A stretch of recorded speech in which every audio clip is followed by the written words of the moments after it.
One of the activities in the assessment tool is checking their working memory. If you say a group of words, can they repeat them back? And this really tells us a lot, because when we're doing something like hold a sentence, what we do there is we ask the child to hold that sentence in their mind. We say it 2 times. So we ask them to hold it in their mind and then write it. And when they're writing it, it's a sentence that they can write. So they haven't got to then try and think, oh, I don't know how to do it, because then, of course, then they forget what the sentence was in the first place.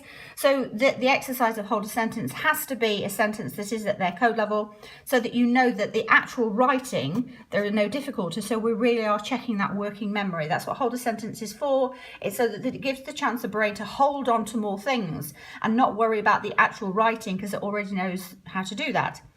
So if you've got a child who's struggling with 4 words, just think about it. Supposing the words were, I'm going to say this to you, and I'm going to say it 3 times, and then I want you to repeat it back.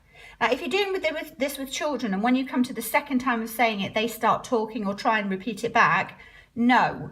You might do something like say, whilst my hand is here, you don't say anything. Put your hand there.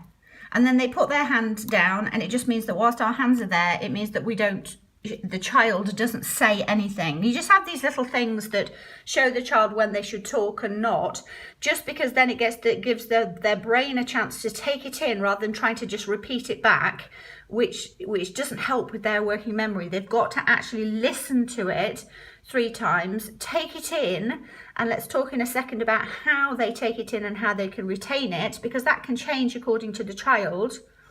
But supposing I gave you these words, so hand there, that means you can't say anything till I finish. Sit, pat, pin, nap. Sit, pat, pin, nap. Sit, pat, pin, nap. Repeat it back. Now, some of you will, no problem at all. Some of you will have visualized certain things to remember. Sit, you might have visualized somebody sitting, somebody patting, or you might know somebody called Pat. You know, those words, if it was outside of SSP, because those words are linked with our visual prompts, if it was outside of SSP, you would link those words with something. Let me just write them down. So like sit, you might have seen that word in your head. Pat, pin, nap.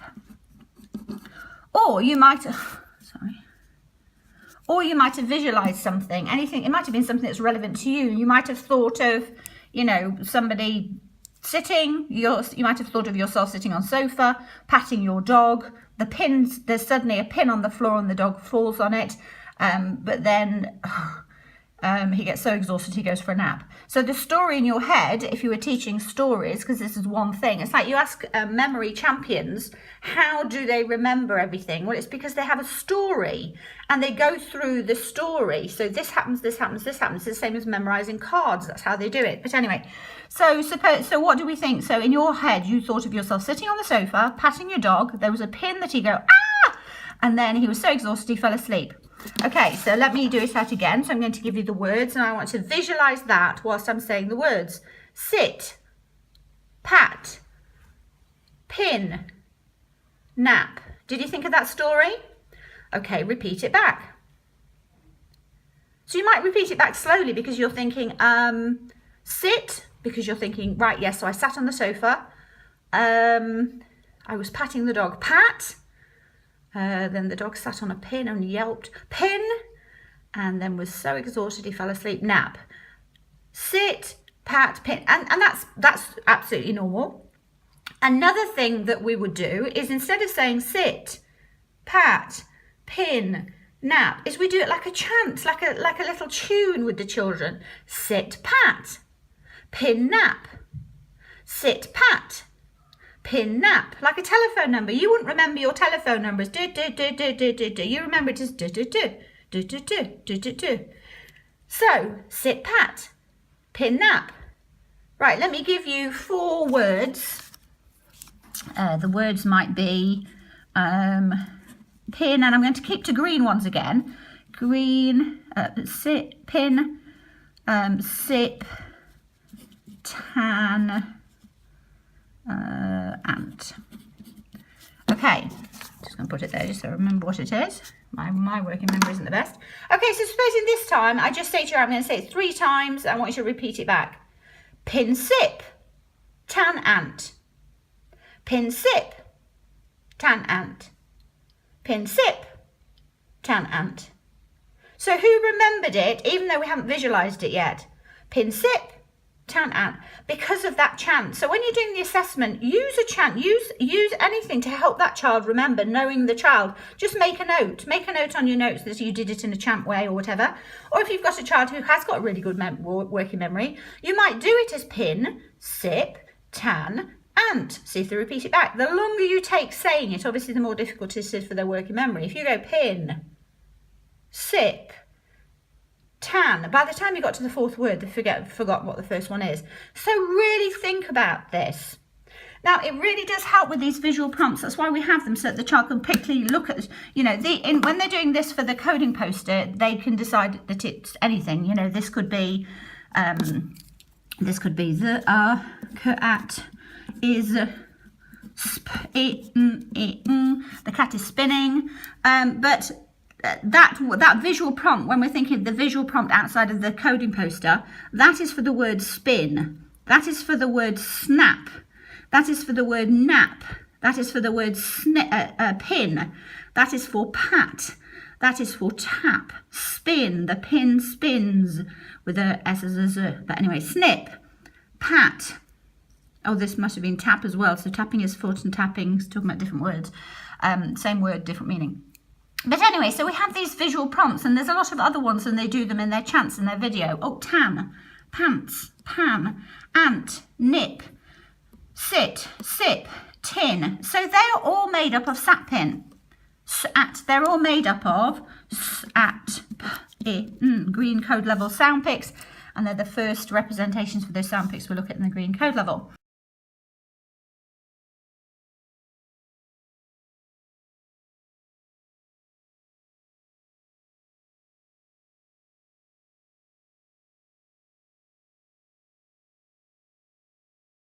So they're used to these, so use those for working memory.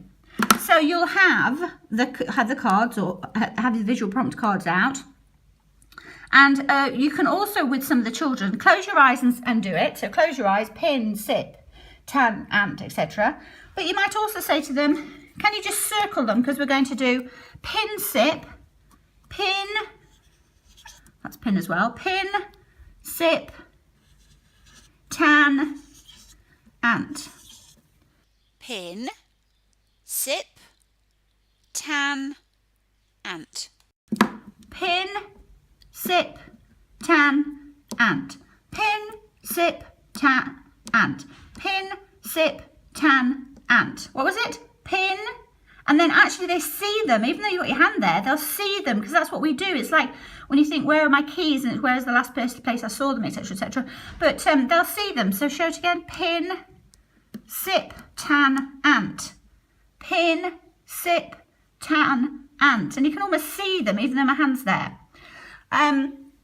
So they're just tracking it, and they're looking at, they're visualizing it. So once a week, or if you're working learning support, you know, you could do this as just part of the work that you're doing in learning support. Just say to them, right, we're going to do our working memory. Should we call it something? Let's call it circle and hide. Okay, circle and hide.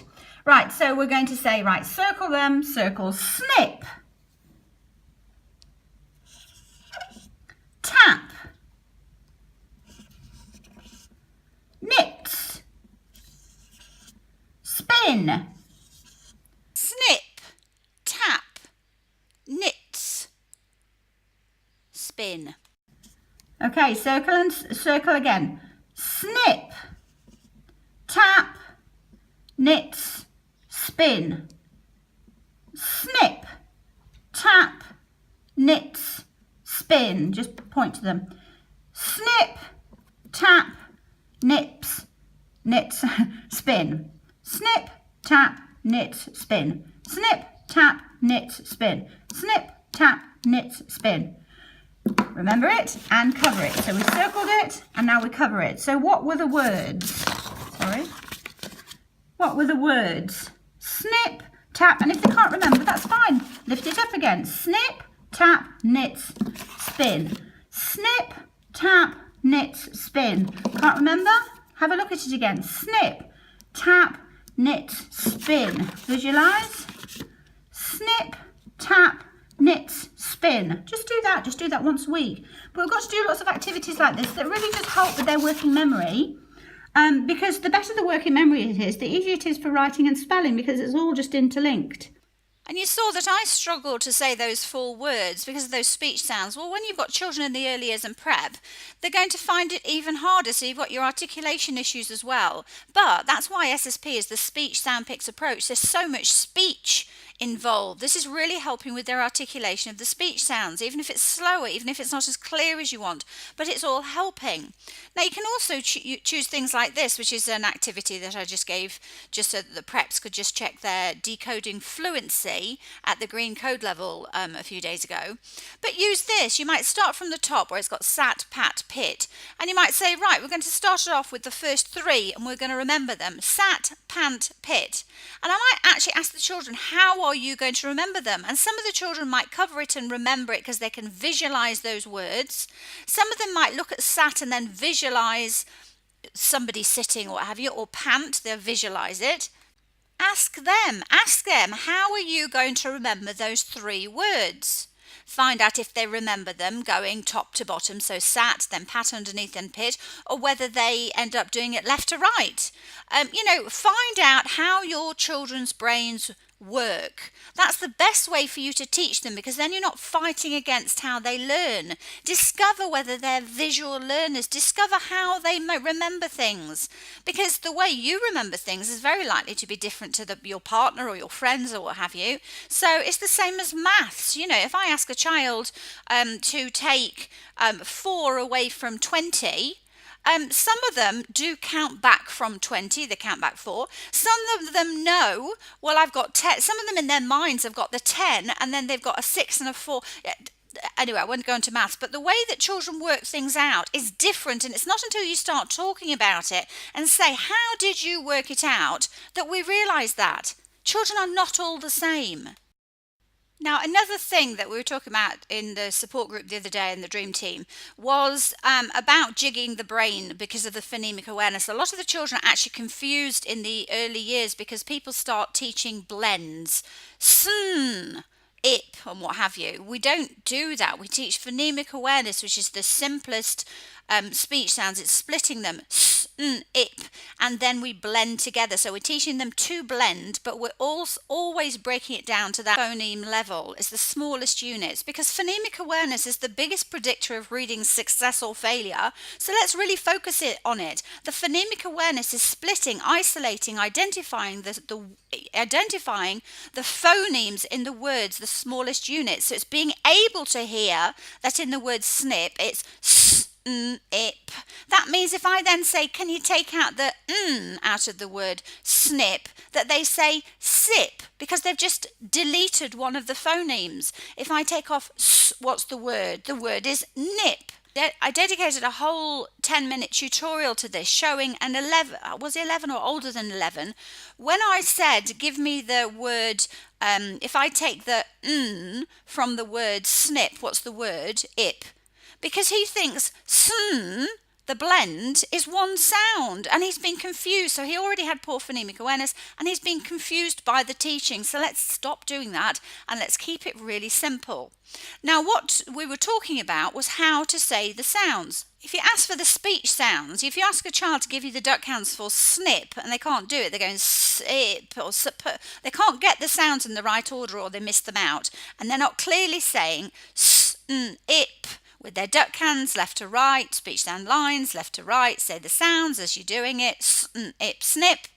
Then what we do is we give them the word, give them the sounds, give them the word. So we're saying snip, snip, snip, snip, snip, snip. And you just do it randomly throughout the day, because the brain will suddenly go, Oh, because it's not that they have any problem with their hearing. They can hear that you're saying snip, but their brain isn't working out those sounds that when you say the word snip, it's because the sounds are snip, and it's not about doing it slowly. In fact, the slower you do it, the harder it is for the brain to put it all together again. So, and that's again why you don't go snip, pan, and etc. Just don't do them slowly. It's just too difficult for the brain. So when the brain has poor phonemic awareness, do it as close to the word as you can. Don't use onset and rhyme go, because otherwise, yes, the brain is going to hear it, but the brain is still not really identifying those speech sounds. So tell the brain, if the child is in front of you and ask them to duck hand the word snip, don't ask them again. If they can't do it, then tell them snip, snip, snip. But what we're talking in group about is snip, and you just make a rhythm, do silliness out of it, because then the brain relaxes anyway, because the children are relaxed and they're having fun. But what I also do is I might show them, snip, and I might show them something silly with it, so it triggers the brain that when they hear snip, that look, let me give you an example. Snip, snip, snip, snip, snip, snip, snip, snip, snip. Snip, snip. Oh, baby, yes. So anybody else thinks you're completely mad, but the children understand, the children do it, they relax, they enjoy it, and their brains start to split those sounds. Anyway, I hope that's a useful trick. Circle and, what do I call it? Circle and hide. No, that's not catchy. Think of it. Ask your children, what should we call that? So you circle it, and then we repeated it, didn't we? So we went snip, pat, tap, knits, spin. Snip, tap. And they're difficult to say, aren't they? So I think you've got articulation issues. It's actually really going to help with this as well. But snip, tap, knits, spin, and then we cover it and remember. So if you think of something catchy that we can use as that activity. Anyway, I hope that helps. Working memory. SSP is an approach. It's not just what we're teaching, it's how we're teaching it. We're exciting every brain.